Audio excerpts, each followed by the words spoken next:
Hi everyone, we're going to be making fried cabbage today. I'm going to add that as part of our supper for tonight. And I just want to mention that cabbage is very good for you. It's full of fiber. It's actually an alkaline vegetable. It's not acidic really. It's grown like in cooler weather. Full of fiber, full of vitamins, and they say like cabbage soup is great for like a diet or trying to lose weight. It's good for diabetics, good for a lot of different things. Helps with digestion, actually helps with inflammation, which that's a problem that I have from being a diabetic, is inflammation. So, but yeah, we're gonna make fried cabbage, or you could actually do boiled cabbage, either one. But it's making it fried because I'm putting other things in it. I'm adding flavor to this dish, and that's what you want. I know growing up, I didn't care for cabbage. I mean, because there was no flavor in it. And I love flavor. I love spices, onions, garlic, you name it. I'm a flavor girl. I love flavor. So I love cabbage now. And this just depends on how you make it, adding flavor to it, and it makes a huge, huge difference. But yeah, I live in North Georgia, in the North Georgia mountains area. And when I was growing up in the 80s, I had a Cabbage Patch doll. So we have a place called Cleveland, Georgia here that still has the Cabbage Patch land and everything. So that was the main thing I always remember about cabbage, was Cabbage Patch land and Cabbage Patch Kids. Because we didn't really eat much cabbage growing up. And it's probably because we didn't have much flavor to it. But I assure you, you're going to really like this dish. So just hang around with me and I'll show you how to make something very tasty with cabbage, and you'll love it. So first thing is I'm going to cook some bacon here. I had some bacon left over from another dish I made, and I used Smithfield because I actually got it on sale at Kroger, and I actually like Smithfield stuff. They got good products. So bacon adds flavor to everything. I love bacon. So I like to cook my bacon in the microwave, and I like this little gadget here that an 8-year-old girl invented. I've had it for years, and it's lasted all these years so far. I like this because it's easy. It don't have grease that splatters on you or anything like that. And the grease drains down in here, and I'm going to use that grease for flavor. So I'm going to cook this over 3 minutes in the microwave. Again, it depends on the size of the bacon, how thin or thick it is, how much bacon that you have on here. As far as how long it cooks, you just have to eyeball it. While my bacon is cooking in the microwave, I'm going to chop up these onions right here in my chopper that is absolutely just adore and love.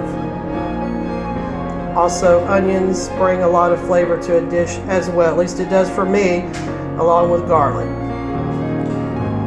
So I got my onions chopped here. Just love my little chopper. I just chop, chop, chop. Next, we're going to chop the garlic. Love garlic. Looks good.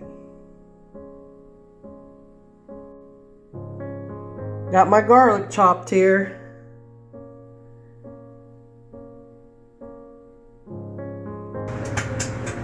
Alright, so I put the onion and the garlic here in a pot with some salt and pepper. Next, we're going to put the bacon grease in here, which is going to add even more flavor in there. And it's going to be good. Well, looks like our bacon's done here. So I did cook it a little bit over 3 minutes here. Look how good that looks. And that's going to give us a lot of flavor, folks. And we got a lot of grease in here that we're going to be putting in the pot with the garlic and the onions here. Yeah, it sure does smell good.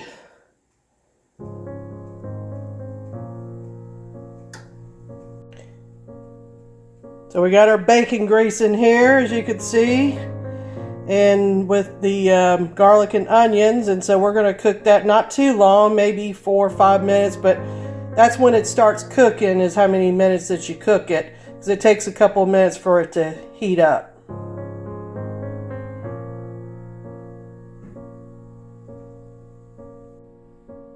So I got my cabbage head here already cleaned and everything, washed it with water.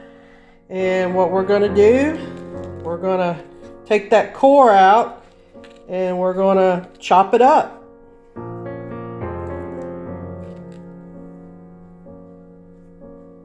As you can see here, I've cut it in two, so I'm going to take some of the outer leaves off too here, and took a little bit of the core out, and then we're just going to start chopping here from the sides. And you can make it any size you want. You can make it fine or you can make it thicker, whatever you want to do. So the garlic and onions are cooking in the bacon grease, so we only do it for about around 4 minutes, something like that, because you don't want to burn it.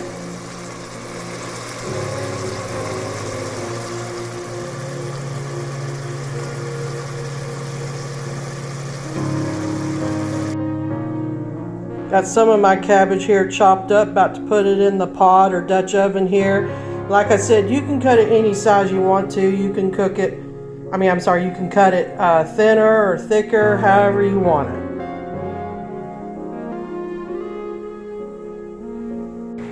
So we got the cabbage here in the Dutch oven or pot here. As you can see, I broke it up into pieces. Now this is going to shrink because this is going to cook the water out of it, some of the water, and it's going to shrink down, so it's not actually going to look this full once we're done. But yeah, let's give it a stir.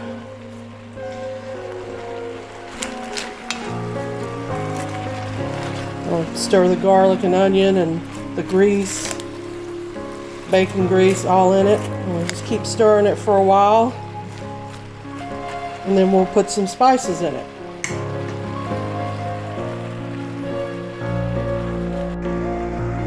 So I put some spices in here. I put some garlic and onion powder, some salt and pepper, and also some taco seasoning.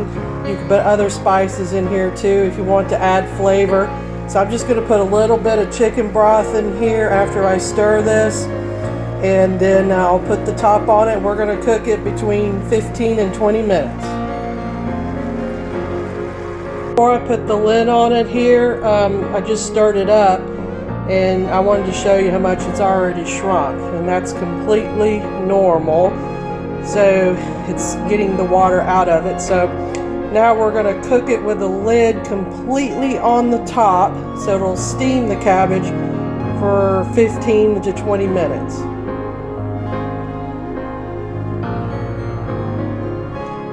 We got the lid on the Dutch oven for 15 to 20 minutes on simmer.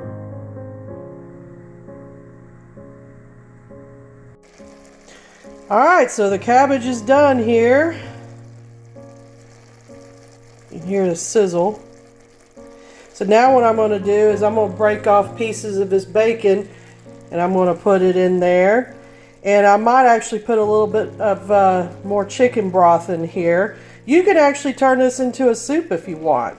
You know, like the cabbage soup diet, you can actually turn this into the cabbage soup. If you want.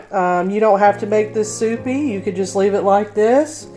There's just different things you can do. This is like fried cabbage recipe, but you can make it almost like a bowling cabbage recipe as well and make a soup out of it. Yeah, I'm definitely putting this bacon in there because that's going to make it really tasty. Alright, so I crumbled the bacon in here. And that's what it looks like, and it sure does smell good. And I'm going to add a little bit of chicken broth to it for me, but everybody's different. They might not like to have it more soupy, but actually I do. But yeah, it's done, and it looks really good, and it smells good.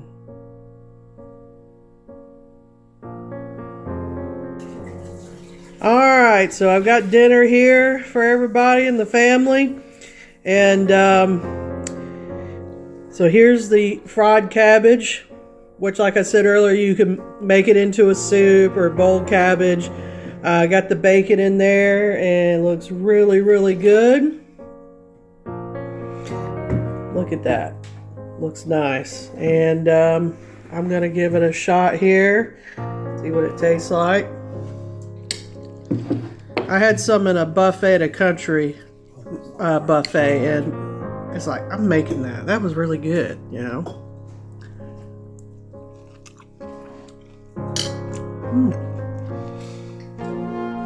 Oh yeah, that was really good. That bacon and onions and garlic just brings a lot of flavor. So yeah, I'll definitely want to make this stuff again. This is really, really good. Kevin, what did you think about it? I liked it a lot. Oh wow, it was really good. I don't know about Alex. I like it better. It's not cake or pie or dessert. It's actually not bad. Oh really? It's actually Well, it's got a lot of flavor in it. It's got bacon. No, I'm just it's not Colin Crane's. Okay. Okay, so you like it all right? We'll have another bowl. No comment, but you know. Well, he's a teenager, so. All right, well, I really loved it. I liked it. It's really good. That bacon. I'll have more potatoes. That bacon really makes a difference.